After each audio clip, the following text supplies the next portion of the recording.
നമസ്കാരം. ഇന്ന് നമ്മൾ ചർച്ച ചെയ്യാൻ പോകുന്നത് ഓപ്ഷണൽ പേപ്പർ 2 യൂണിറ്റ് 5 വാനപ്രസ്ഥം MT വാസുദേവൻ നായർ.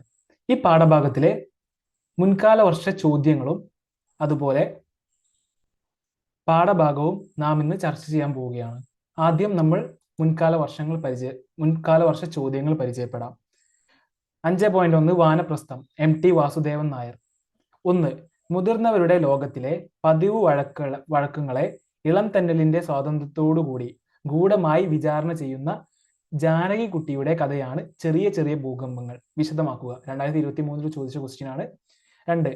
ജീവിതത്തിന്റെ അപരാന്യത്തിൽ നിന്നു യൗവനത്തിന്റെ തീക്ഷ്ണതയിലേക്കുള്ള ഒരു മടക്കയാത്രയുടെ ഗൃഹാതുരത്വം നിറഞ്ഞ അനുഭവം വാനപ്രസ്ഥം എന്ന കഥയിൽ അനാവരണം ചെയ്യുന്നത് എങ്ങനെ? 3. ഐതിഹ്യങ്ങളും മഹാത്മ്യ കഥകളും മറ്റും ഉണ്ടാകുന്നതിന് ഒന്നാം തരം ഉദാഹരണമാണ് MTയുടെ സുഹൃതം എന്ന കഥ. ഉപപാദിക്കുക.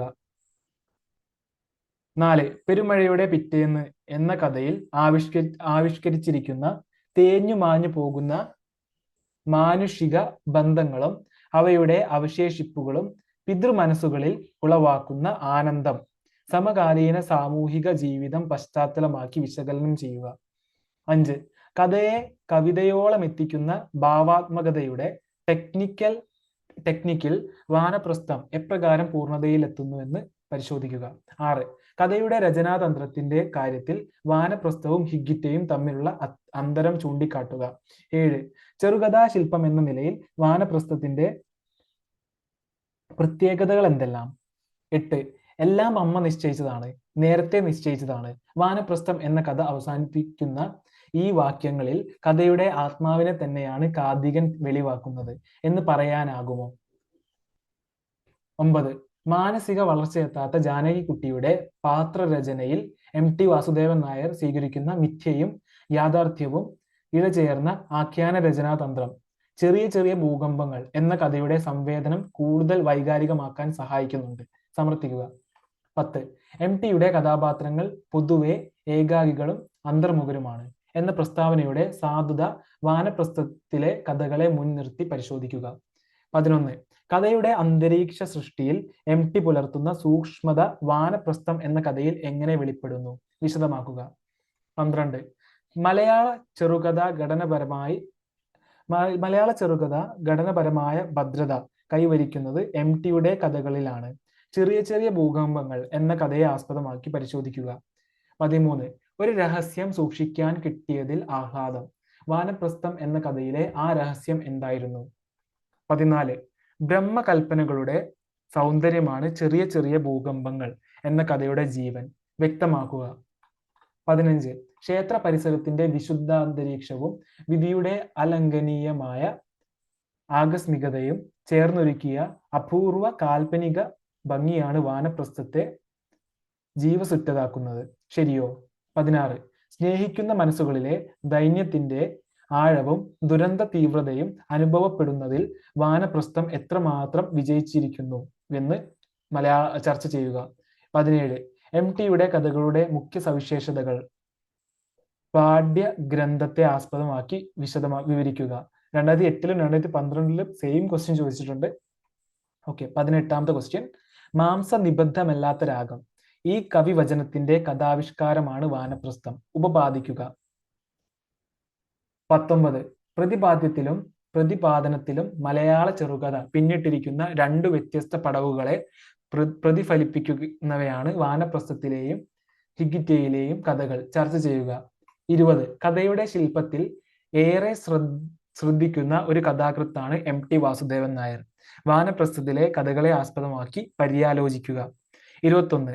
ആധുനിക കഥ കറുത്ത ഫലിതത്തിന്റെ കലയാണ്. ഈ പ്രസ്താവത്തിന്റെ പൊരുൾ എന്ത്? 22ാമത്തെ ക്വസ്റ്റ്യൻ.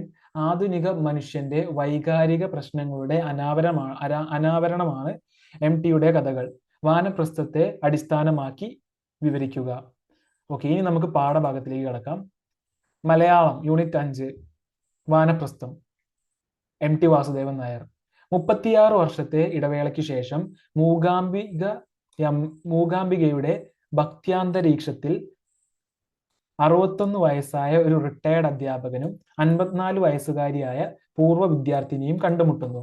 വിഷുവിന് നാട്ടിൽ വരുന്നുവെന്നും അതിനുശേഷമുള്ള ആഴ്ച മൂകാംബികയിലേക്ക് പോകുന്നുവെന്നുമുള്ള വ്യംഗ്യാർത്ഥ കത്ത് ലഭിച്ചതിനാലാണ് വാർദ്ധക്യ ക്ലേശങ്ങൾ ഒഴിവാക്കി കരുണാകരൻ മാഷ് മൂകാംബികയിലേക്ക് വന്നിരിക്കുന്നത്.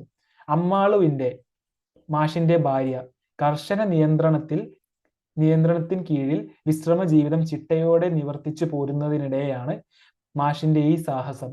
ഒറ്റപ്പാലത്തുകാരൻ അധ്യാപകൻ 23-ാം വയസ്സിൽ പട്ടാമ്പി ഹൈസ്കൂളിൽ പഠിപ്പിക്കുമ്പോൾ മനസ്സിൽ കൂടുകൂട്ടിയതാണ് 10ാം തരക്കാരി വിനോദിനി. 9 മാസത്തെ ലീവ് വേക്കൻസി കാലത്ത് അവളുടെ വെള്ളാരം കല്ലുകൾ ഹൃദയത്തിൽ കൊത്തിവലിക്കുകയായിരുന്നു. നവരാത്രി കാലത്ത് സംശയ നിവർത്തിക്ക് സമീപിച്ചോളൂ എന്നോണം അവളെ വീട്ടിലേക്ക് ക്ഷണിച്ചതും തച്ചനാട്ടുകരയിലേക്ക് സ്ഥലം മാറി പോകുന്നതിൻ്റെ തലേന്ന് അവളുടെ കൂറ്റൻ മതിൽക്കെട്ടിന് പുറത്ത് ചെരുപ്പിന്റെ ബാറ് ശരിയാക്കാനെന്നോണം നിന്നതും വിശേഷങ്ങൾ അറിയാൻ അനേകം വിദ്യാർത്ഥികളിൽ ഒരാൾക്ക് എന്ന വ്യാജേന എഴുത്തെഴുതിയതും അയാളുടെ പ്രണയ സാഹസങ്ങളായിരുന്നു.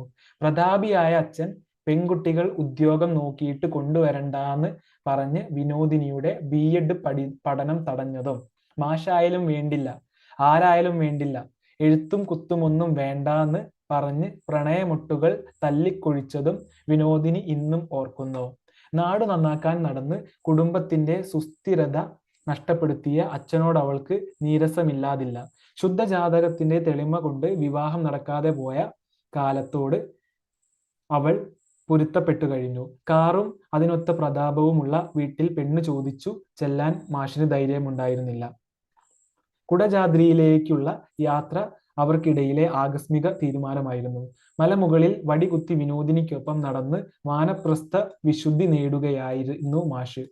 ഭട്ടരയുടെ വാസസ്ഥലത്ത് ഒരു മുറിയിൽ അവർ രാത്രി കഴിഞ്ഞു. പൂജാരി അവർക്ക് വേണ്ടി നടത്തിയ ദമ്പതി പൂജയിൽ ഇരുവരുടെയും പേരും നാളും മാഷ് ഓർത്തു പറഞ്ഞു. ഭാര്യയെ വിളിക്കൂ എന്ന പൂജാരിയുടെ ചോദ്യത്തെ അയാൾ തിരുത്തുന്നില്ല. മുൻ ജന്മത്തിൽ അങ്ങനൊരു യോഗം ഉണ്ടാവും എന്ന് അവൾ രാത്രി കിടക്കറയിലെ സംഭാഷണത്തിൽ കൂട്ടിച്ചേർക്കുകയും ചെയ്തതോടെ അയാൾക്ക് ഉൾപ്പുളകമുണ്ടായി. ചെറിയ സ്വാമി ഭാര്യയെ വിളിക്കൂ എന്ന് പറഞ്ഞപ്പോൾ ഞാൻ പിന്നെ അങ്ങനെയല്ലാന്ന് വിസ്തരിക്കാൻ നിന്നില്ല എന്ന മാഷിന്റെ സംസാരം കേട്ട് വിനോദിനി അടക്കിച്ചിരിക്കുകയാണുണ്ടായത്. ആ ചിരി ആവശ്യത്തിലധികം നീണ്ടുപോവുകയും ചെയ്യുന്നു. ഒരു വൃദ്ധ കന്യകയുടെ അസംതൃപ്താഭിലാഷങ്ങളുടെ ഇരമ്പലുകളാണ് ആ ചിരി. മുഖം തലയിണയിലമർത്തി ആ ചിരിയെ ഞെരിച്ച് മൂകമാക്കി കിടക്കുന്ന അവളുടെ വിരലുകളെ മാഷ് തഴുകുന്നു. ആ തലോടലിന്റെ ആർദ്രതയ്ക്ക് വേണ്ടിയാകണം അവൾ ഇന്നോളം കാത്തിരുന്നത്. അത് വിമലീകരിക്കുന്ന അശാന്തിയുടെ പുണ്യവുമായാണ് അവരിരുവരും വാനപ്രസ്ഥം പൂർത്തിയാക്കുന്നത്. നായികയുടെ അനർഹതാബോധത്തിനും നായകന്റെ ശാരീരിക പരിക്ഷീണിതത്വത്തിനുമാണ് ഒടുവിൽ നാം സാക്ഷിയാകുന്നത്. അതിലൂടെ ഉരുത്തിരിയുന്ന പരിക്ഷീണങ്ങളായ ഇച്ഛകളുടെ ചിറകുവിടർത്തലുകൾക്കിടയിലെ ദൈന്യത്തിന്റെ ആഴവും ദുരന്ത തീവ്രതയുമാണ് വാനപ്രസ്ഥം എന്ന കഥയെ മഹത്തരമാക്കുന്നത്. ക്ഷേത്ര പരിസരത്തിന്റെ വിശുദ്ധാന്തരീക്ഷവും ദുരന്ത തീവ്രതയും വൈകാരികാവിഷ്കാരങ്ങളും വാനപ്രസ്ഥത്തിൽ. ക്ഷേത്ര പരിസരത്തിന്റെ വിശുദ്ധാന്തരീക്ഷവും ദുരന്ത തീവ്രതയും വൈകാരിക ആവിഷ്കരണങ്ങളും വാനപ്രസ്ഥത്തിൽ. MT കഥകളുടെ മുഖ്യ സവിശേഷതകളാണ് ഗൃഹാതുര പ്രണയവും തകർന്ന തറവാടിന്റെ ദീനതകളും. ശിഥിലമായ ഭൂതവർത്തമാന കാലങ്ങളുടെ ആഖ്യാനങ്ങളാണവ. കാലത്തിന്റെ കാൽപ്പനിക ഭാവങ്ങളും പിൻകാലത്ത് സ്ഥിതി വൈപരീതങ്ങളാൽ സംജാതമാകുന്ന അസ്വസ്ഥതകളും MTയുടെ മറ്റു കഥകളിൽ എന്നതുപോലെ വാനപ്രസ്ഥത്തിലും കാണാം. വൈയക്തികാനുഭവങ്ങളുടെ അത്തരം ആവിഷ്കരണത്തിൽ വിനോദിനിയും മാഷും ഏറ്റക്കുറച്ചിലുകളേതുമില്ലാതെ നിലനിൽക്കുന്നു. കഥയുടെ ആരംഭം തന്നെ കാൽപ്പനിക പ്രണയത്തിന്റെ സുഖാസ്വസ്ഥതകൾ വെളിവാക്കി കൊണ്ടായിരുന്നു. 36 വർഷത്തിന്റെ ഇടവേളയ്ക്ക് ഇപ്പുറം മൂകാംബികാ ദർശനത്തെ കുറിച്ച് വിനോദിനി അയക്കുന്ന ഇൻലൻഡിന്റെ ബലത്തിൽ അമ്മാളുവിന്റെ നിയന്ത്രണങ്ങൾ പൊട്ടിച്ചെറിഞ്ഞ് പോസ്റ്റ് ഓഫീസ് സമ്പാദ്യങ്ങളിൽ നിന്നും ഉയർന്ന തുക പിൻവലിച്ച് പുറപ്പെട്ടു വന്ന മാഷ് പ്രണയത്തിന്റെ വൈയക്തിക ബിംബമാകുന്നുണ്ട് കഥാരംഭത്തിൽ. വാർദ്ധക്യാസ്വസ്ഥതകളുടെ ക്ഷീണവും പേറി നടക്കുന്ന മാഷ് ഉണങ്ങാത്ത മുറിവ് ചികിത്സിക്കാൻ വരുന്ന ഡോക്ടറെ കാണാനുള്ള തിടുക്കത്തിലാണ്. കുടജാദ്രിയിലേക്ക് പോകണമെന്നുള്ള വിനോദിനിയുടെ ആഗ്രഹത്തെ പ്രായത്തിനു ഇണങ്ങാത്ത ചുറുചുറുക്കുകളോടെയാണ് മാഷ് നിർവഹിക്കുന്നത്. യൗവനനുരക്തനായിരിക്കെ പുഴക്കരയിലെ വീട്ടിൽ ഇഷ്ടപ്രേയസിയുമൊത്ത് സമയം പോകാൻ സൗകര്യമൊരുക്കിയ അതേ ചടുലത തന്നെയായിരുന്നു ഇതും. ആകസ്മികമായുണ്ടായ സ്ഥലം മാറ്റത്തെ ഉൾക്കൊള്ളാനാവാതെ വിനോദിനിയുടെ വീടിന്റെ കൂറ്റൻ മതിൽ കെട്ടിനു പുറത്ത് ചെരുപ്പിന്റെ വാറ് ശരിയാക്കാനെന്നോണം നിന്ന 23കാരൻ ഭട്ടരയുടെ പൂജയിൽ ഇരുവരുടെയും നാളുകൾ ഓർത്ത് പറയുമ്പോൾ വീണ്ടും ഉണരുന്നുണ്ട്. തച്ചനാട്ടുകരയിൽ നിന്ന് അനേകം കുട്ടികൾക്ക് എഴുതുന്ന കത്ത് എന്ന ഭാവത്തിൽ എഴുത്തെഴുതിയതും പിൻകാലത്തെപ്പോഴോ വലിയ കുറിക്കമ്പനി മുതലാളിയുടെ കൂടെ ചെത്തി നടക്കുന്ന പെൺകുട്ടിയുടെ മുഖം നീരസത്തോടെ മനസ്സിൽ സങ്കല്പിച്ചു ചേർത്തതും അവളുടെ വയലറ്റ് ഉടുപ്പിട്ട രൂപം മിഴിവോടെ പ്രതിഷ്ഠിച്ചതും അയാൾ ഇന്നും ഉൾപ്പുളകത്തോടെ ഓർക്കുന്നു. വിനോദിനിയാകട്ടെ മാഷിന്റെ ഏക ഫോട്ടോ പേഴ്സിൽ സൂക്ഷിക്കുമ്പോഴും തച്ചനാട്ടുകരയിൽ നിന്ന് അദ്ദേഹം അയച്ച എഴുത്തിന് മറുപടി നൽകാൻ കഴിയാഞ്ഞതിലുള്ള നിരാശകളുമായി പൊരുത്തപ്പെട്ടെങ്കിലും സ്ഥിതി വൈപരീത്യങ്ങളാൽ പ്രണയ നഷ്ടത്തിനപ്പുറമുള്ള ആഘാതങ്ങളോട് സമരസപ്പെട്ടു കൊണ്ടിരിക്കുകയാണ്. ബസ് കൂലി 2 റുപ്പീസ് ആക്കിയാൽ അമ്മയ്ക്ക് അയക്കുന്ന 100 രൂപയിൽ കിഴിവ് വരുത്തേണ്ടി വരുമല്ലോ എന്ന ആശങ്കയിലാണവർ. ശമ്പള സ്കെയിലും ഗ്രാറ്റുവിറ്റിയുമില്ലാത്ത സ്കൂളിൽ അല്പം ഒരു ശമ്പള വർധനവിനായി 54-ാം വയസ്സിൽ B.Ed പരീക്ഷയ്ക്കിരിക്കണമെന്ന വലിയ ആഗ്രഹങ്ങളെ അവരെ അലട്ടുന്നുള്ളൂ. കരിങ്കല്ലു പതിച്ച വഴി ശരിക്ക് പൊള്ളുന്നുണ്ട്. ചെരുപ്പിടാതെയാണ് വിനോദിനി നടക്കുന്നത് എന്ന മാഷിന്റെ നിരീക്ഷണം അക്ഷരാർത്ഥത്തിൽ വിനോദിനിയുടെ അവസ്ഥകളെ വെളിവാക്കുന്നു.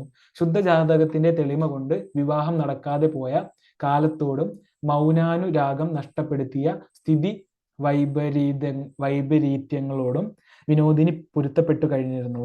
ഭട്ടരയുടെ വീട്ടിൽ വിശേഷാൽ ദമ്പതി പൂജയ്ക്ക് വിധേയരാകുമ്പോഴും അവരാൽ ദമ്പതികൾ എന്ന് വിലയിരുത്തപ്പെടുമ്പോഴും അത്തരം ധാരണകളെ തിരുത്താൻ അവരിരുവരും മുതിരുന്നില്ല എന്ന് മാത്രമല്ല, മുൻ ജന്മത്തിൽ അങ്ങനൊരു യോഗം ഉണ്ടാവും എന്ന് കൂട്ടിച്ചേർക്കുകയാണ് ഉണ്ടായത്.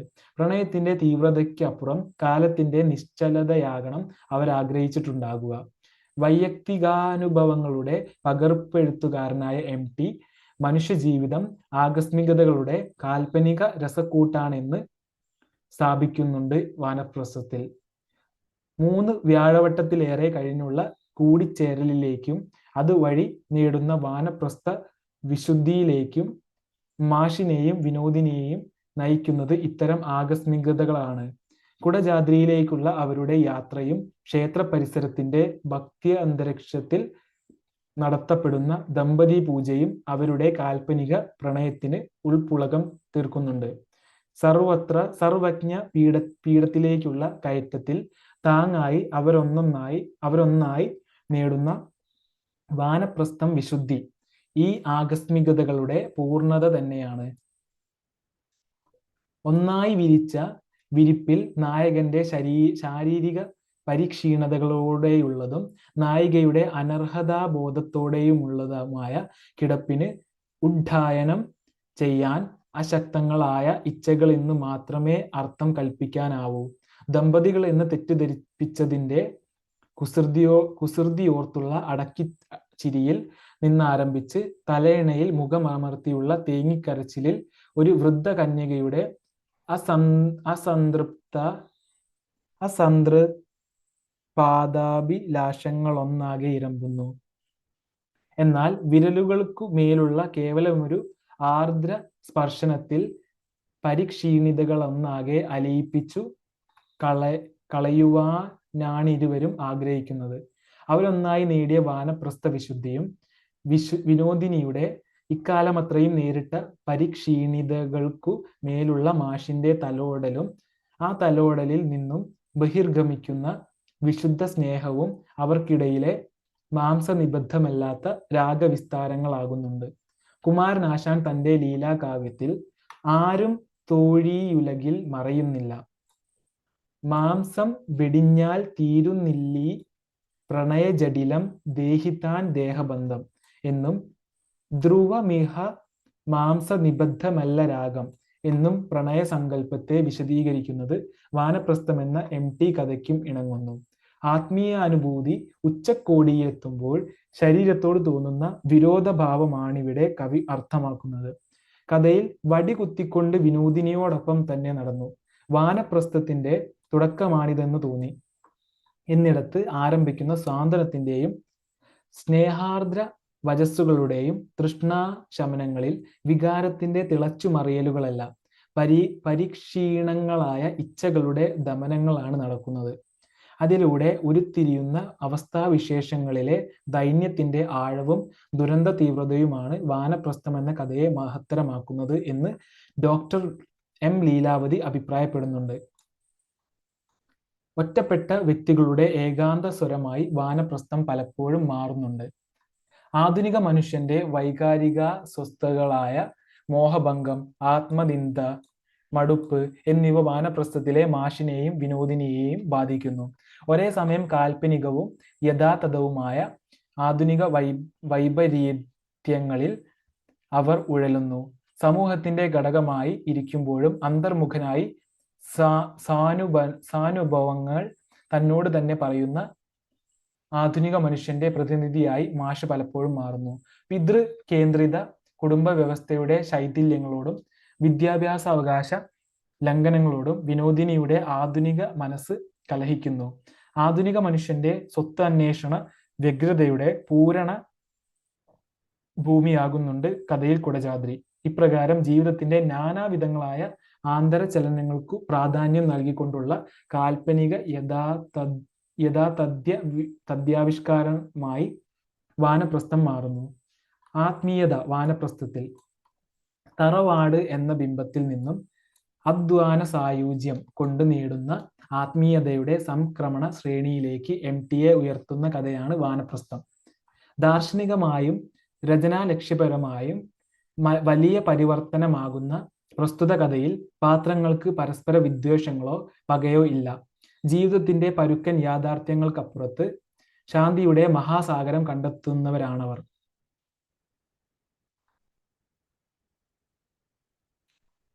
ഓക്കെ എന്ന ബാബയുടെ വചനങ്ങൾ അന്വർത്ഥമാക്കുമാർ അധ്വാന സായുജ്യം കൊണ്ട് നേടുന്ന ആത്മീയ ഔന്നത്യത്തിലാണ് മാഷും വിനോദിനിയും. ജാപ്പനീസ് നോവലിൽ സമാനമായ ആത്മീയ സന്തുലനത്തിൽ കഥാപാത്രങ്ങൾ എത്തിച്ചേരുന്നുണ്ട്.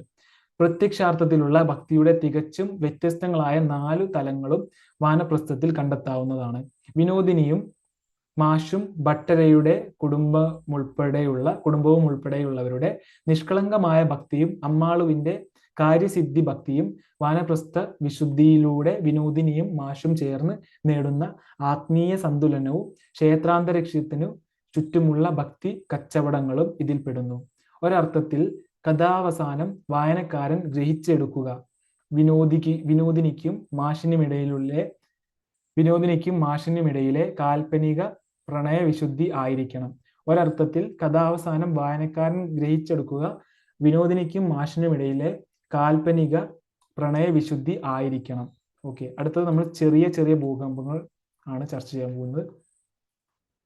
ആശുപത്രി മുറിയിൽ പട്ടുപാവാടയുടുത്തിരിക്കുന്ന മുത്തശ്ശിക്കും മുത്തശ്ശി ജനലിലൂടെ വലിച്ചു കയറ്റിയ കുഞ്ഞാത്തലിനും നീലിക്കുമൊപ്പം കൊത്തങ്കല്ല് കളിച്ചും വട്ടുകളിച്ചും ആഘോഷിക്കുന്ന ജാനകി കുട്ടിക്ക് ബാധയാണെന്നാണ് എല്ലാവരും പറയുന്നത്. ആശുപത്രി മുറിയിൽ പട്ടുപാവാടയുടുത്തിരിക്കുന്ന മുത്തശ്ശിക്കും മുത്തശ്ശി ജനലിലൂടെ വലിച്ചു കയറ്റിയ കുഞ്ഞാത്തലിനും നീലിക്കുമൊപ്പം കൊത്തങ്കല്ല് കളിച്ചും വട്ടുകളിച്ചും ആഘോഷിക്കുന്ന ജാനകിക്കുട്ടിക്ക് ബാധയാണെന്നാണ് എല്ലാവരും പറയുന്നത്. അവൾ വിവരിക്കുന്ന ചെറിയ ചെറിയ ഭൂകമ്പങ്ങൾ കേട്ടും ജനൽക്കൽ വെളുക്കെ ചിരിക്കണ മുത്തശ്ശി പ്രേതത്തെ കണ്ടും നഴ്സ് ജീവനും കൊണ്ട് പാഞ്ഞു.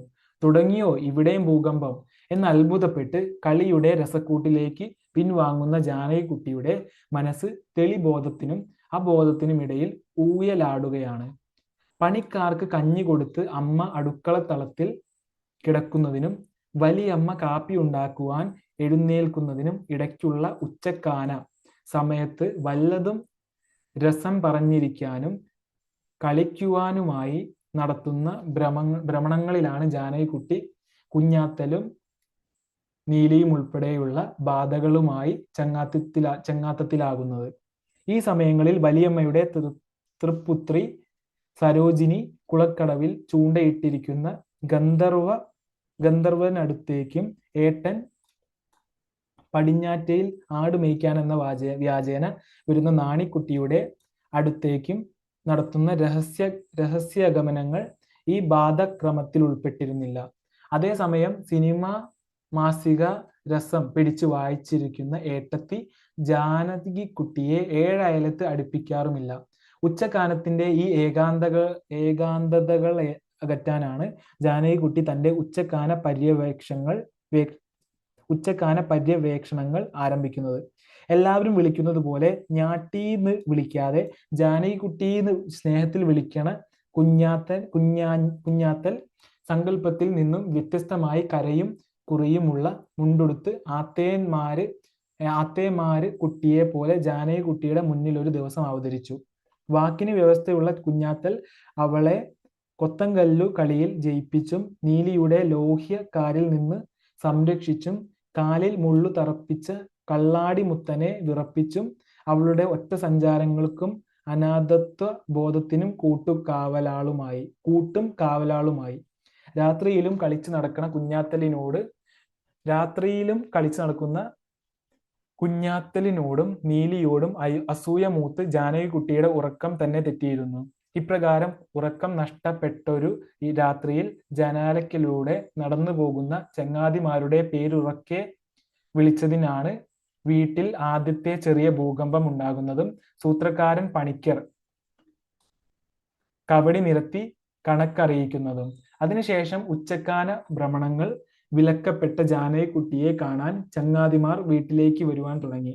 അവരുടെ ഗോഷ്ഠികൾ കണ്ട് കയ്യും കലാശവും കാട്ടി ഉറക്കെ ചിരിക്കണ ജാനകിക്കുട്ടിയെ ഏട്ടൻ കണ്ട ദിവസം വീട്ടിൽ അടുത്ത ഭൂകമ്പം ഉണ്ടാകുകയും ബാധ ഒഴിപ്പിക്കൽ കർമ്മങ്ങൾ നടത്തുകയും ചെയ്തു. പൂജയ്ക്കൊടുവിൽ തളർന്നു മയങ്ങുന്നത് കുഞ്ഞാത്തലിന്റെ മടിയിലാണെന്നറിഞ്ഞപ്പോഴാണ് ജാനകിക്കുട്ടിയുടെ സങ്കടം തീരുന്നത്. സരോജിനിയുടെ വിവാഹത്തിന് അമ്പലമുറ്റത്ത് പോകണമെന്നാഗ്രഹിക്കുന്ന മുത്തശ്ശി വിവാഹ ദിവസം രാവിലെ മരിക്കുകയുണ്ടായി. വിവാഹം മുടങ്ങാതിരിക്കാൻ തേക്കുകാരൻ രാവുണ്ണി മൃതദേഹത്തിന് കാവലിന് നിയോഗിക്കപ്പെട്ടു. കുഞ്ഞാത്തലിന്റെ നിർദ്ദേശപ്രകാരം മുത്തശ്ശിയെയും കൂട്ടി കല്യാണത്തിന് പുറപ്പെടാനൊരുങ്ങുന്ന ജാനകിക്ക് മുമ്പിൽ പതിവിലും ഉഷാറോടെ മുത്തശ്ശി തയ്യാറായി ഇറങ്ങുന്നു.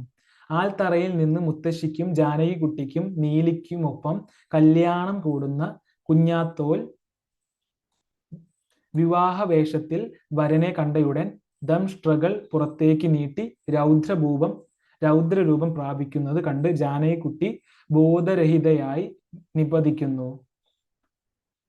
കണ്ണു തുറക്കുമ്പോൾ പട്ടടയിൽ നിന്നുമുയർന്ന പുക പടലത്തെ ഭേദിച്ച് പറന്നുയർന്ന മുത്തശ്ശി ഇനിയും ജാനകിക്കുട്ടിക്ക് പകർന്നിട്ടില്ലാത്ത ഔഷധ കൂട്ടുകളുടെ മോഹന വാഗ്ദാനങ്ങളുമായി ജാനകിക്കുട്ടിയുടെ കട്ടിലിലേക്ക് വന്നിരിക്കുകയാണ്. ഈ ചെറിയ ചെറിയ ഭൂകമ്പങ്ങൾക്കൊടുവിലാണ് ജാനകിക്കുട്ടി ആശുപത്രിയിലാകുന്നതും ചങ്ങാതികൾക്കൊത്ത് തൻ്റെ ചെറുവിനോദങ്ങൾ നിർബാധം തുടരുന്നതും. ബ്രഹ്മാത്മക സൗന്ദര്യത്തിന്റെ ഭൂമിക. മനോവിഭ്രാന്തിയുടെ പിടിയിൽപ്പെട്ട പെൺകുട്ടിയുടെ പ്രേതലോക സമ്പർക്കങ്ങൾ വിഷയീകരിക്കുന്ന കഥയാണ് ചെറിയ ചെറിയ ഭൂകമ്പങ്ങൾ. മാജിക്കൽ റിയലിസത്തിന്റെയും ഫാന്റസിയുടെയും ഭാവ വൈചിത്ര്യങ്ങൾ നിഴലും രൂപവും എന്ന പോലെ കെട്ടുപിണഞ്ഞു കിടക്കുന്ന ആഖ്യാനമാണ് അതിൻ്റേത്. സമൂഹത്തിലും കുടുംബത്തിലും ഒറ്റയാകുന്ന വ്യക്തിയുടെ ഏകാന്തതാ ബോധവും അത് സൃഷ്ടിക്കുന്ന മനോനിലയുമാണ് യഥാർത്ഥത്തിൽ ചെറിയ ചെറിയ ഭൂകമ്പങ്ങളിലെ പ്രത്യക്ഷ കഥാതന്തു. ഈ ചെറിയ കഥാതന്തുവിനെ പ്രഹേളികളും ബ്രഹ്മകൽപ്പനകളും നിറഞ്ഞ പ്രേത കഥാഭൂമികയിലൂടെ സന്നിവേശിപ്പിക്കുകയാണ് എം.ടി. അതിൻ്റെ ആവിഷ്കരണമാകട്ടെ ഭയപ്പാടുകളോടെയല്ല, കുസൃതിയുടെ രസക്കൂട്ടുകളോടെയാണ്. മരിച്ചവരുടെയും ജീവിച്ചിരിക്കുന്നവരുടേതുമായ സ്വപ്നങ്ങളുടേത് മാത്രമായ മായാപ്രപഞ്ചം ജാനകിക്കുട്ടിയുടെ സഞ്ചാരഭൂമിയാകുന്നു പ്രസ്തുതാഖ്യാനത്തിൽ. മാതൃദൈവ സങ്കല്പത്തിന്റെയും ആദികുല പുരാവൃത്തങ്ങളുടെയും നാടാണ് കേരളം. നീലിയും ചുടല യക്ഷിയും ബ്രഹ്മരക്ഷസും കള്ളോടിമുത്തനും കരിങ്കുട്ടിയുമൊക്കെ ഭയലേശ സംഭ്രമങ്ങളില്ലാതെ മനുഷ്യരുടെ ഹൃദയങ്ങളിൽ രൂഢമൂലസ്ഥാനം നേടിയിരിക്കുന്ന നാട്. ചെറിയ ചെറിയ ഭൂകമ്പങ്ങളിലെ കഥാപരിസരം മേൽപ്പറഞ്ഞ ചേരുവകളെല്ലാം അടങ്ങിയ കേരളീയ പരിസരമാണ്. അവിടെ ഏകാന്തമായ കഥാനായികയുടെ മനസ്സ് കൂട്ടുചേരുവാൻ തിരഞ്ഞെടുക്കുന്നത് കുഞ്ഞാത്തലിന്റെയും കരിനീലിയുടെയും പ്രേതങ്ങളെയാണ്. വലിയ വലിയ കാര്യങ്ങളിൽ വ്യാപൃതരായ സഹോദരങ്ങൾ ഒറ്റപ്പെടുത്തുമ്പോൾ തൻ്റെ ഇഹലോക ചങ്ങാതികൾക്കൊത്ത് കൊത്തങ്കല്ല് കളിക്കുക, വട്ട് കളിക്കുക, ഉച്ചക്കാന മയക്കങ്ങളിൽ പെട്ടുലയുന്നവരുടെ ഗോഷ്ഠികൾ ആസ്വദിക്കുക തുടങ്ങിയ ചെറിയ ചെറിയ ഭൂകമ്പ ഹേതുക്കളിലായിരുന്നു ജാനകിക്കുട്ടിക്ക് കമ്പം. സരോജിനിയേട്ടത്തിയുടെ കല്യാണത്തിന് അവർ സന്നിഹിതയാകുന്നത് ആ പ്രേതസഖികളെയും അന്നുകാലത്ത് മരിച്ച മുത്തശ്ശിയുടെ പ്രേതത്തെയും കൂട്ടിന് കൂട്ടിയായിരുന്നു. താലികെട്ടിന് അരിയും പൂവും എറിഞ്ഞ് മംഗളമേകുന്ന ചടങ്ങിൽ മുത്തശ്ശി കയ്യിൽ ചേർത്ത എള്ളും പൂവും മൃതദേഹത്തിന്റെ കയ്യിൽ കണ്ട് കാവൽ നിന്ന തേക്കുകാരൻ രാവുണ്ണി നായർ കഥാവസാനം നിലവിളിക്കുന്നുണ്ട്.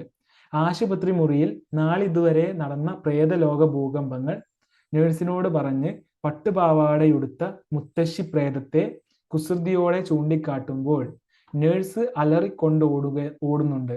കഥാവസാനം മുത്തശ്ശി പ്രേതം ജനാലയിലൂടെ വലിച്ചു കയറ്റുന്ന കുഞ്ഞാത്തൽ നീലി പ്രേതങ്ങൾക്കൊത്ത് കുട്ടിക്കളികളുടെ മാസ്റ്റർ പ്ലാൻ തയ്യാറാക്കുന്നുണ്ട്. അതിലും മേലെയുള്ള രസങ്ങളൊന്നും തന്നെ അവൾക്ക് മുൻപില്ല. ഇപ്രകാരം അസംഭവ്യത്യകളുടെ സംഭ്രമത്വം തീർക്കുന്ന കഥാസന്ദർഭങ്ങളെ മാജിക്കൽ റിയലിസത്തിന്റെ സാങ്കേതികതയോടെ കഥയിൽ സന്നിവേശിപ്പിച്ചിരിക്കുന്നു. ഭാഷയുടെയും ചിന്തയുടെയും സ്വാഭാവികത ബ്രഹ്മകൽപ്പനകളുടെ സംവേദനത്തെ സാരമായി സ്വാധീനിക്കുകയും ചെയ്യുന്നു. അടുത്തത് സുഹൃതം. ജോനകപ്പട ദേശത്തേക്ക് വരുന്നെന്ന് അറിഞ്ഞ് തവിഞ്ഞ നാട്ടിൽ നിന്ന് താന്നി കുന്നിനപ്പുറത്തെ ചുണ്ടോലക്കാട്ടിലേക്ക് കാണഞ്ചേരി തറവാട്ടുകാരുൾപ്പെടെയുള്ള നാട്ടുകാർ പുറപ്പെട്ടു. ജോനകപ്പട ദേശത്തേക്ക് വരുന്നെന്ന് അറിഞ്ഞ് തവിഞ്ഞ നാട്ടിൽ നിന്ന് താന്നിക്കുന്നിനപ്പുറത്തെ ചുണ്ടോലക്കാട്ടിലേക്ക് കാണഞ്ചേരി തറവാട്ടുകാരുൾപ്പെടെയുള്ള നാട്ടുകാർ പുറപ്പെട്ടു. ഏറെ നാളത്തെ പ്രാർത്ഥനയ്ക്കും വ്രതമിരിപ്പിനും ശേഷമുണ്ടായ കാണഞ്ചേരി തറവാട്ടിലെ പൂങ്കന്നി ചെറിയാട്ടിയെ ജോനകപ്പടയിലൊരുത്തൻ പ്രാപിക്കാൻ ശ്രമിക്കുന്നു. പ്രാണനും കൊണ്ടോടിയ അവളെ ഒരു വേടൻ രക്ഷിക്കുകയും ആപത്തൊഴിയും വരെ വള്ളിക്കുടിലിൽ പാർപ്പിച്ച് അമ്പും വില്ലും കുന്തവുമായി കാവൽ നിൽക്കുകയും ചെയ്യുന്നു. ജോനകപ്പടയുടെ പിൻവാങ്ങലോടെ നാട്ടിലേക്ക് തിരിച്ചെത്തി കഴിഞ്ഞപ്പോഴാണ് കൂട്ടത്തിൽ ചെറിയാട്ടിയും ഒരു പിഞ്ഞാണിയുമില്ലെന്ന് എല്ലാവരും തിരിച്ചറിയുന്നത്. കുന്നത്ത് കണിയാനും മഷിനോട്ടക്കാരൻ പാണനും ശ്രമിച്ചിട്ടും ഒരടയാളം പോലും കണ്ടെത്താനാകാത്ത ചെറിയാട്ടി കർക്കടക മഴ തോർന്നൊരു നാൾ വീട്ടിലെത്തുകയും നാട്ടുകൂട്ടമൊന്നാകെ കേൾക്കെ സംഭവിച്ച അത്യാപത്തുകൾ വിവരിക്കുകയും ചെയ്തു. പിണ്ണാത്തിപ്പെണ്ണിനെ പാടെ മറന്ന് തറവാട്ടുകാരിയുടെ വരവ് ആഘോഷിക്കാൻ ചതുർവിഭവ സദ്യവട്ടങ്ങളൊരുക്കി. ഒന്നാം പന്തിക്ക് ഇല വെച്ച് കഴിഞ്ഞപ്പോഴാണ് തലമൂത്ത വല്യമ്മയുടെ ചോദ്യം. വേടന്റെ ഭക്ഷണം കഴിച്ച് അവന്റെ ഉറക്കപ്പായയിൽ കിടന്ന് വരുന്നവളെ നാലകായിലിരുത്താമോ? ചിതമല്ല, അനന്തരവന്മാരെ ചിതമല്ല എന്നായിരുന്നു തലമൂത്ത ചേരാമ്പിള്ളി ചെറുണ്ണി യജമാന്റെ വിധി. സദ്യയുണ്ണാൻ വന്നവർ ജലപാനം കഴിക്കാതെ മടങ്ങി. കുട്ടികൾക്ക് ആപത്തൊന്നും വരുത്തരുതേ ധർമ്മദൈവങ്ങളെ എന്ന് സ്ത്രീകൾ രാവെളുക്കുവേളം പ്രാർത്ഥിച്ചു. കാരണവന്മാരുടെ ആത്മാക്കൾ ആവേശിച്ച കാണഞ്ചേരി തറവാട്ടുകാരനവർ മച്ചിലെ പ്രാർത്ഥനയ്ക്കു ശേഷം ഇറങ്ങി വന്ന് വിധി കൽപ്പിച്ചു. കുലം കെടണോ, ദേശം മുടിയണോ? വടക്കിനി കെട്ടിലിരുന്ന ചെറിയാട്ടിയുടെ കണ്ണുകൾ ഇടിവാള് പോലെ മിന്നി. മേനിയാകെ ഓലക്കം പൂണ്ടു തിളങ്ങി. ഉരൽപുരയിൽ പോലും തനിക്ക് സംരക്ഷണം തരാൻ മടിച്ച കുലമഹിമയോടവൾ അലറി. കുലം കെടുത്താതെ നോക്കാൻ കാണഞ്ചേരി ചെറിയാട്ടിക്ക് ആരുടെയും ഉപദേശം വേണ്ട. സുഹൃതത്തിനു തയ്യാറെടുത്ത ദേവിക്ക് മുന്നിൽ സകലരും പ്രണമിച്ചു. അയൽ ദേശങ്ങളിൽ നിന്ന് പോലും ആളുകളെത്തി. അവിട്ടം കഴിഞ്ഞു മൂലം പകരുന്ന 4-ാം നാൾ സുഹൃതത്തിനായി തിരഞ്ഞെടുത്തു. ചെറിയാട്ടിയുടെ നിർദ്ദേശപ്രകാരം അമ്പലക്കുളം ഒഴിവാക്കി പുലയരും കന്നുകാലികളും ഉപയോഗിക്കുന്ന കുമ്മാണിക്കുളം തിരഞ്ഞെടുത്തു. മെയ് മിടുക്കുള്ള ആണുങ്ങളെല്ലാം ചേർന്ന് ചണ്ടിപ്പണ്ടാരങ്ങൾ വെടിപ്പാക്കി. അതിനിടയ്ക്കെങ്ങാൻ കാലുകുടുങ്ങി ചെറിയാട്ടി വേദനിക്കരുതല്ലോ. പകലൂണ് കഴിഞ്ഞ് ചടങ്ങ് കാണാൻ വിലക്കപ്പെട്ട സ്ത്രീകൾ നാമം ജപിച്ചു. കൊത്തൻ രാമനും ഭാര്യയും കാതു തുളച്ച കരിങ്കൽ മുട്ടികൾ കൊണ്ടേൽപ്പിച്ച് ഒരു വടിപ്പൻ നെല്ലും ഒരിണ തോർത്തും അവകാശം വാങ്ങി. ദാസിമാർ ചെറിയാട്ടിയെ ഞൊറിഞ്ഞുടുപ്പിച്ച് 1.5 മുണ്ടും അവകാശച്ചോറും വാങ്ങിപ്പോയി. കുട്ടിപ്രായം വിടാത്തവരും നടക്കാൻ ശേഷിയുള്ളവരുമായ ദേശക്കാരാണുങ്ങൾ അക്ഷമതയോടെ നിൽക്കെ പേടിക്കാനൊന്നുമില്ല എന്ന് പറഞ്ഞ് കാരണവർ ചെറിയാട്ടിയുടെ കാലിൽ ഊരാ കുടുക്കിട്ടു. ആൾക്കൂട്ടത്തെ തിളങ്ങുന്ന കണ്ണുകൾ കൊണ്ടൊഴിഞ്ഞ് അനുഗ്രഹിച്ച് അവൾ താഴേക്ക് കുതിച്ചു. പുലർച്ചെ 4 നാഴികയ്ക്ക് കാണാമെന്ന് നിശ്ചയിച്ച് പിരിഞ്ഞ നാട്ടുകൂട്ടക്കാരണവന്മാരെല്ലാവരും ആ രാത്രിയിൽ ഒരേ സ്വപ്നം കണ്ടു. അരയിൽ ആനത്തോലും മാറത്ത് അസ്ഥിമാലയും കയ്യിൽ വെൺമഴുവും കയറുമുള്ള മഹാസ്വരൂപിയായ വേടൻ ആകാശത്തു നിന്ന് ഇറങ്ങി വന്നു കുമ്മാണിക്കുളത്തിൽ മുങ്ങി നിവർന്ന് വീണ്ടും ആകാശത്തേക്ക് കുതിക്കുന്നത്. പിറ്റേന്ന് നീചജാതിക്കാർ കുളത്തിലിറങ്ങി മുങ്ങിത്തപ്പിയെങ്കിലും ജഡം കണ്ടില്ല. നാട്ടുകൂട്ടം സ്വപ്നത്തെക്കുറിച്ചൊന്നും പറയാതെ ക്ഷേത്ര നിർമ്മിതി ആരംഭിച്ചു. ദേവി ഒഴിഞ്ഞ നാടങ്ങനെ തവിഞ്ഞ നാടായി. ജോനകപ്പടയുടെ വരവറിയിച്ച അമ്മാമൻ പറകൊട്ടിയ മാമനായി. ചെറിയാട്ടി ഇരുന്ന ഉരൽപുരക്കാവായി. ചരിത്രം ധന്യമായി. സാമൂഹിക സമത്വങ്ങളും ഫെമിനിസ്റ്റ്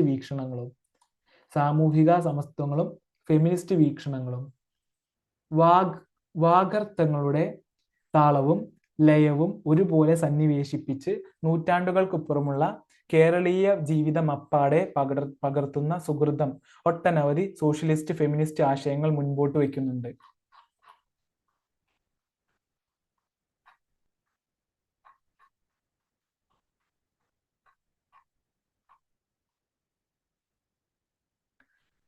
വാഗർത്ഥങ്ങളുടെ താളവും ലയവും ഒരുപോലെ സന്നിവേശിപ്പിച്ച് നൂറ്റാണ്ടുകൾക്കപ്പുറമുള്ള കേരളീയ ജീവിതം അപ്പാടെ പകർത്തുന്ന സുഹൃതം ഒട്ടനവധി സോഷ്യലിസ്റ്റ് ഫെമിനിസ്റ്റ് ആശയങ്ങൾ മുൻപോട്ട് വയ്ക്കുന്നുണ്ട്. ഭക്തിയുടെയും ബലിയുടെയും പുരാവൃത്താവിഷ്കരണമായ സുഹൃതം കഥ പറച്ചിലിലെ നാടകീയത ഒഴിവാക്കുകയാണെങ്കിൽ സമൂഹത്തിന്റെ ശ്രേണീക്രമത്തിന്റെ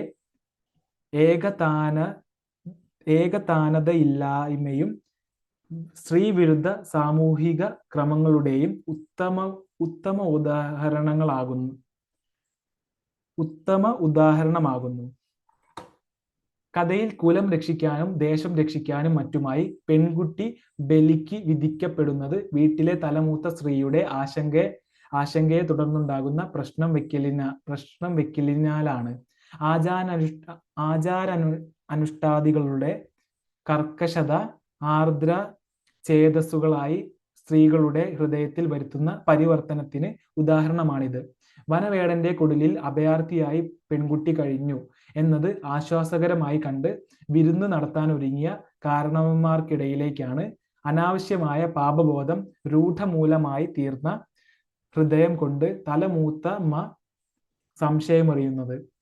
ബലി അനിവാര്യമാണെന്നും താൻ സുഹൃദിനി ആകേണ്ടത് ദേശത്തിന്റെ നിലനിൽപ്പിന് അത്യാവശ്യമാണെന്നുമുള്ള ചിന്ത ചെറിയാട്ടിയിൽ നിക്ഷിപ്തമാക്കുന്നത് അമ്മയുടെ കണ്ണീർ, വിലാപം മുതലായവയുടെ പ്രത്യേക ശക്തിയാണ്.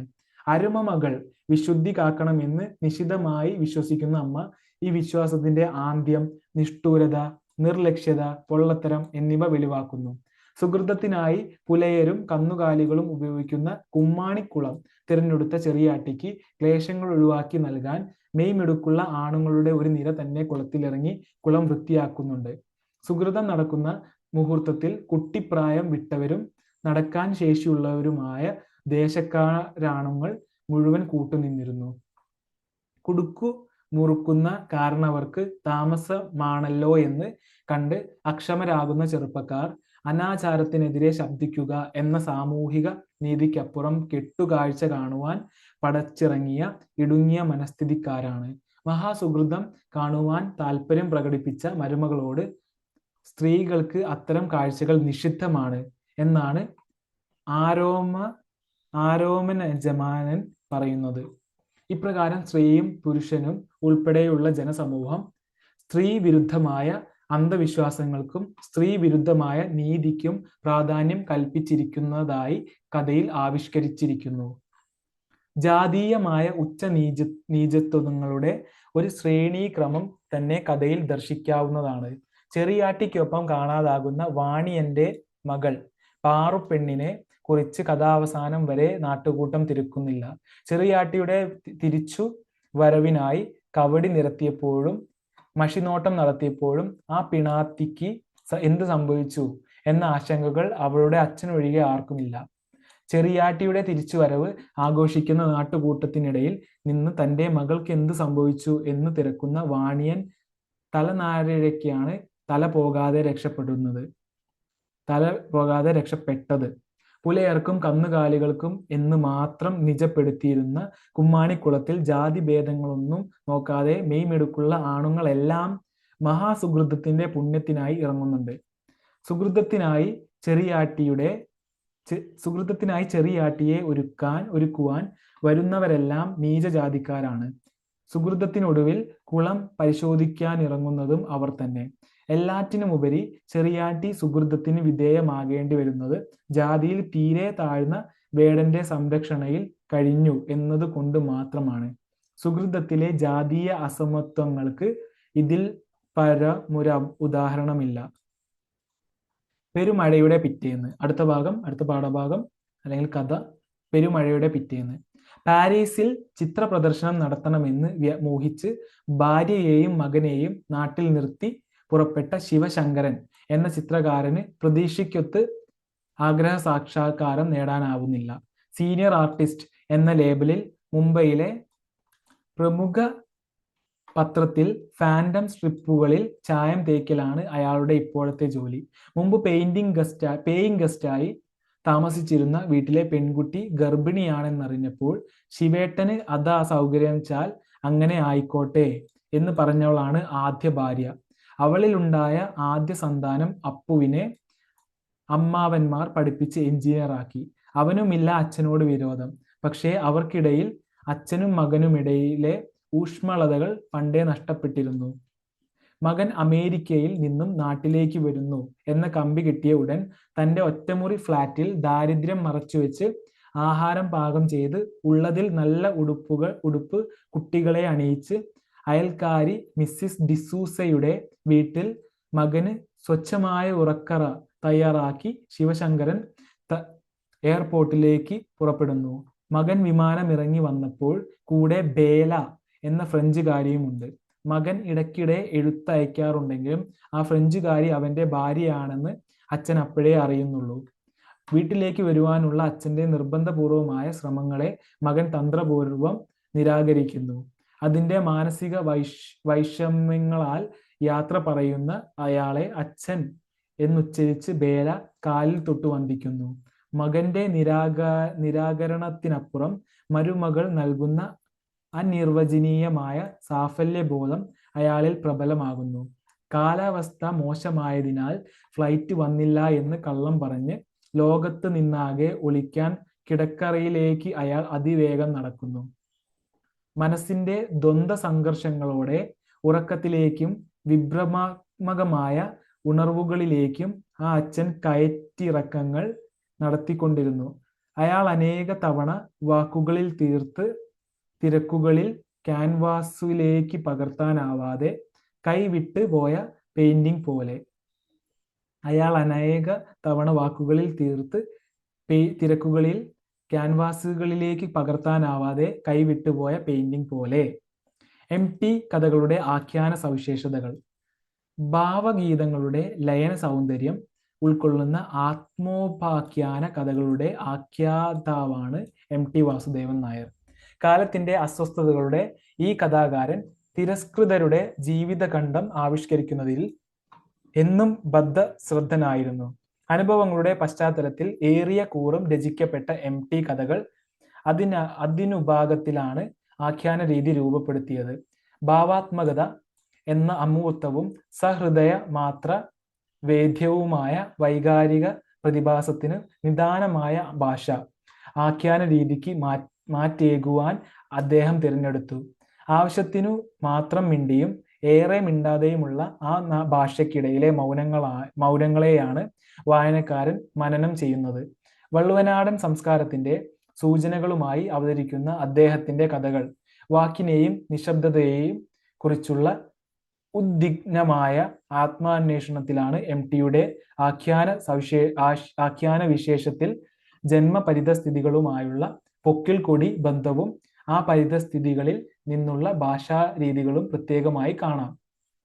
ഒരു മാനസികാവസ്ഥയുടെയോ ഒരു മുഹൂർത്തത്തിന്റെയോ ആവിഷ്കാരമായ ചെറുകഥയിൽ തികച്ചും വ്യത്യസ്തങ്ങളായ 3 ഘട്ടങ്ങളെ എം.ടി പ്രതിനിധാനം ചെയ്യുന്നു. വ്യക്തി തന്നിലേക്ക് തിരിഞ്ഞ് അന്തർമുഖനാകുന്ന 1-ാം ഘട്ട കഥകളിൽ ആത്മതത്വം നേടിയുള്ള അന്തമില്ലാത്ത യാത്രകളിലാണ് എം.ടിയുടെ നായകന്മാർ. സ്വത്വം തേടിയിറങ്ങുന്ന അത്തരം കഥാപാത്രങ്ങൾ തങ്ങൾ എവിടെയാണ്, എന്താണ്, സമൂഹത്തിൽ താൻ ആരാണ് എന്നൊക്കെയുള്ള നിരന്തരമായ അന്വേഷണങ്ങളിലാണ്.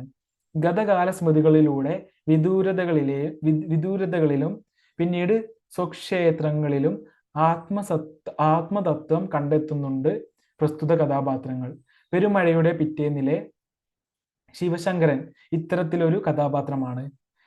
യുവത്വത്തിന്റെ മോഹഭംഗങ്ങളും ഒറ്റപ്പെടലുകളും വിഷാദങ്ങളും കാലങ്ങൾക്കിപ്പുറവും പിന്തുടരുന്ന കഥാപാത്രമാണ് ശിവശങ്കരന്റേത്. സമൂഹത്തിന്റെ മൂല്യത്തകർച്ചയിൽ പ്രതിസന്ധിയിലാകുന്ന വ്യക്തിത്വ വികസനത്തിന്റെ ധ്വനികാവ്യങ്ങളാണ് അദ്ദേഹത്തിന്റെ 2-ാം ഘട്ട കഥകൾ. വിഷയത്തിലും ആവിഷ്കാരത്തിലും 1-ാം ഘട്ട കഥകളോട് അഭേദ്യമായ ബന്ധം പുലർത്തുന്ന ഇവയിൽ കഥാപാത്രങ്ങൾ സമൂഹത്തെ വെല്ലുവിളിച്ച് ഭൗതിക നേട്ടങ്ങൾ ഉണ്ടാക്കുന്നതായും ഭൗതിക നേട്ടങ്ങളുടെ തൃപ്തിയിൽ ആരോടൊക്കെയോ പ്രതികാരം ചെയ്യാൻ ഒരുങ്ങുന്നതായും കാണാം. 1-ഉം 2-ഉം ഘട്ട കഥകളുടെ ആഖ്യാനത്തിലെ സങ്കീർണതകൾ ഒഴിവാക്കി ശാന്തരും ആത്മീയ സന്തുലിതരുമായ കഥാപാത്രങ്ങളെ അവതരിപ്പിക്കുന്നവയാണ് 3-ാം ഘട്ട കഥകൾ. അവിടെ ഒരു കഥാപാത്രത്തിനും ആരോടും പകയോ വിദ്വേഷമോ ഇല്ല. വ്യക്തി ജീവിതത്തിലും തൊഴിലിടത്തിലും ആത്മീയ ഐക്യം പ്രാപിച്ചവരാണ് പ്രസ്തുത കഥാപാത്രങ്ങൾ. വാനപ്രസ്ഥത്തിലെ വിനോദിനിയും കരുണാകരൻ മാസ്റ്ററും ഇത്തരത്തിലുള്ള കഥാപാത്രങ്ങളാണ്. ഘട്ടവിഭജനങ്ങളിലൂടെ ഉരുത്തിരിയുന്ന കഥാപാത്ര സവിശേഷതകൾക്കപ്പുറം എം.ടി കഥകളിൽ വിരിയുന്ന ബോധാബോധ സവിശേഷതകൾ അനവധിയാണ്. അവയിൽ ശ്രദ്ധേയമായ ഒന്നാണ് കഥാപരിസരത്തിന്റെ തിരഞ്ഞെടുപ്പ്. സ്നേഹദ്വേഷങ്ങൾ നിറഞ്ഞ മനുഷ്യബന്ധങ്ങളുടെ ഭിന്നവിധാനങ്ങളിലുള്ള ഊടും പാവും ചേർന്നാണ് കഥാപരിസരം രൂപം കൊണ്ടിരിക്കുന്നത്. ചെറിയ ചെറിയ ഭൂകമ്പങ്ങൾ, സുഹൃതം തുടങ്ങിയ കഥകളിലൊക്കെ ഈ പശ്ചാത്തലം ഒരു മോട്ടീഫ് എന്ന നിലയിൽ സജീവമായുണ്ട്. കഥകളിലെ ഇടം ഓർ അവസ്ഥ ഒരു തരം പ്രവാസത്തിൻ്റെതാണ്. പ്രവാസി വ്യാപരിക്കുന്ന പ്രത്യക്ഷ സ്ഥലം, ഓർമ്മയിൽ അയാൾ പുനർനിർമ്മിക്കുന്ന സ്വന്തം സ്ഥലം എന്നിങ്ങനെ രണ്ടു തരം മാനങ്ങൾ കഥയിലെ ഈ ഇടസങ്കല്പത്തിന് കൽപ്പിച്ചു കൊടുക്കാവുന്നതാണ്. വാനപ്രസ്ഥം എന്ന കഥയിലെ വിനോദിനി ഈ അർത്ഥത്തിൽ ഒരു പ്രവാസ കഥാപാത്രമാണ്. വ്യക്തിയുടെ ഏകാന്ത സ്വരത്തിന്റെ ആവിഷ്കാരത്തിൽ നിന്നും സാമൂഹികമായ ബഹുസ്വരതയിലേക്കുള്ള ആഖ്യാന വളർച്ച എംടിയുടെ മധ്യകാല കഥകളിൽ കാണാം. സമൂഹബോധ മനസ്സിന്റെ ആഴങ്ങളിൽ നിദ്രാണമായി കിടക്കുന്ന ആദിപ്രരൂപങ്ങൾ സാംസ്കാരിക മുദ്രകളായി കഥകളിൽ ഉയർത്തെഴുന്നേൽക്കുന്നു. ഭക്തിയുടെയും ബലിയുടെയും പുരാവൃത്ത ആവിഷ്കരണമായ സുഹൃതം ഇത്തരത്തിലൊരു കഥയാണ്. മരണമെന്ന ചിരന്തന സമസ്യയുടെ വേട്ടയാടൽ, അത് സൃഷ്ടിക്കുന്ന അതിഭൗതിക മാനങ്ങൾ, സാമൂഹിക ചലനങ്ങൾ എന്നിവ എംടിയുടെ ഒട്ടുമിക്ക കഥകളിലും അന്തർധാരയായി വർത്തിക്കുന്നുണ്ട്. മനുഷ്യബന്ധങ്ങളുടെ വൈചിത്ര്യങ്ങൾ വ്യക്തമാക്കുന്നവയാണ് അവയിൽ ഏറിയ കൂറ് മരണങ്ങളും. ചെറിയ ചെറിയ ഭൂകമ്പങ്ങളിലെ മുത്തശ്ശിയുടെ മരണം അത്തരത്തിലൊന്നാണ്. മറ്റുള്ളവരെ ബാധിക്കുന്ന ഒരു പ്രശ്നം എന്ന നിലയിലാണ് ഇവിടെ മുത്തശ്ശിയുടെ മരണം അടയാളപ്പെടുത്തുന്നത് തന്നെ. എംടി കഥകളിലെ പിതൃരൂപം ഒരു അസാന്നിധ്യമോ ഒരഭാവമോ ആണ് പലപ്പോഴും. പെരുമഴയുടെ പിറ്റേന്നിൽ ഭാവ വൈവിധ്യങ്ങളോടെ ഇത് ആവിഷ്കരിച്ചിട്ടുണ്ട്. വേണ്ടത്ര സ്നേഹമോ പരിഗണനയോ കിട്ടാത്ത ഏകാഗിയായ ഒരു കുട്ടി എംടി കഥകളിലെ സ്ഥിരം സാന്നിധ്യമാണ്. കലാതന്ത്രത്തിന്റെ ഭംഗമായി ഈ കുട്ടി മിക്കവാറും കഥയുടെ കേന്ദ്ര സ്ഥാനങ്ങളിൽ പ്രത്യക്ഷപ്പെടാറുണ്ട്. ചെറിയ ചെറിയ ഭൂകമ്പങ്ങളിലെ ജാനകി കുട്ടി ഇത്തരത്തിലൊരു കഥാപാത്രമാണ്. ഭഗ്നപ്രണയങ്ങളും ശിഥില ദാമ്പത്യങ്ങളും പ്രമേയമായ എംടി കഥയ്ക്കുദാഹരണമാണ് വാനപ്രസ്ഥം. അമ്മാളുവുമായുള്ള ശിഥില ദാമ്പത്യവും വിനോദിനിയോടുള്ള ഭഗ്നപ്രണയവും കഥയിൽ കരുണാകരൻ മാസ്റ്ററെ അലട്ടുന്നുണ്ട്. യാഥാർത്ഥ്യം, സ്മൃതി, ഭ്രമഭാവന എന്നീ ചിത്തവൃത്തി സങ്കേതങ്ങളുടെ വിഭിന്നങ്ങളായ പാറ്റേണുകളിലുള്ള വിന്യാസലീല എംടിയുടെ ആഖ്യാന ഘടനയുടെ പ്രത്യേകതയാണ്. വർത്തമാന കാലത്തിൽ വർത്തിക്കുന്ന മുഖ്യപാത്രത്തിന്റെ ബാഹ്യവൃത്തികളും മനോവൃത്തികളും ഇടകലർത്തി ഓർമ്മയെ ശിഥിലവും ക്രമരഹിതവുമായി അവതരിപ്പിക്കുന്ന കഥയാണ് വാനപ്രസ്ഥം. ഇതോടൊപ്പം കഥാപാത്രാവിഷ്കരണത്തെക്കാളേറെ മികച്ചു നിൽക്കുന്ന വിഭ്രമ സ്വപ്നങ്ങൾ എംടി കഥയെ മായാജാല ഭൂമിയാക്കുന്നുണ്ട്. മനോഘടനയുടെ പ്രത്യേകത കൊണ്ട് വിഭ്രമ ദൃശ്യങ്ങൾ കാണുന്ന ജാനകിക്കുട്ടി ഇതിനൊരുത്തമ ഉദാഹരണമാണ്. ഇതോടുകൂടി വാനപ്രസ്ഥം എന്ന പാഠഭാഗം നമ്മൾ ചർച്ച ചെയ്തിരിക്കുന്നു. അടുത്ത പാഠഭാഗം നമ്മൾ ചർച്ച ചെയ്യാൻ പോകുന്നത് ഹിഗ്ഗിറ്റ, NS മാധവന്റെ ഹിഗ്ഗിറ്റ എന്ന നോവലാണ്. നമുക്കത് അടുത്ത വീഡിയോയിൽ ചർച്ച ചെയ്യാം. Okay, thank you for listening me. We'll see you in next class. Thank you very much.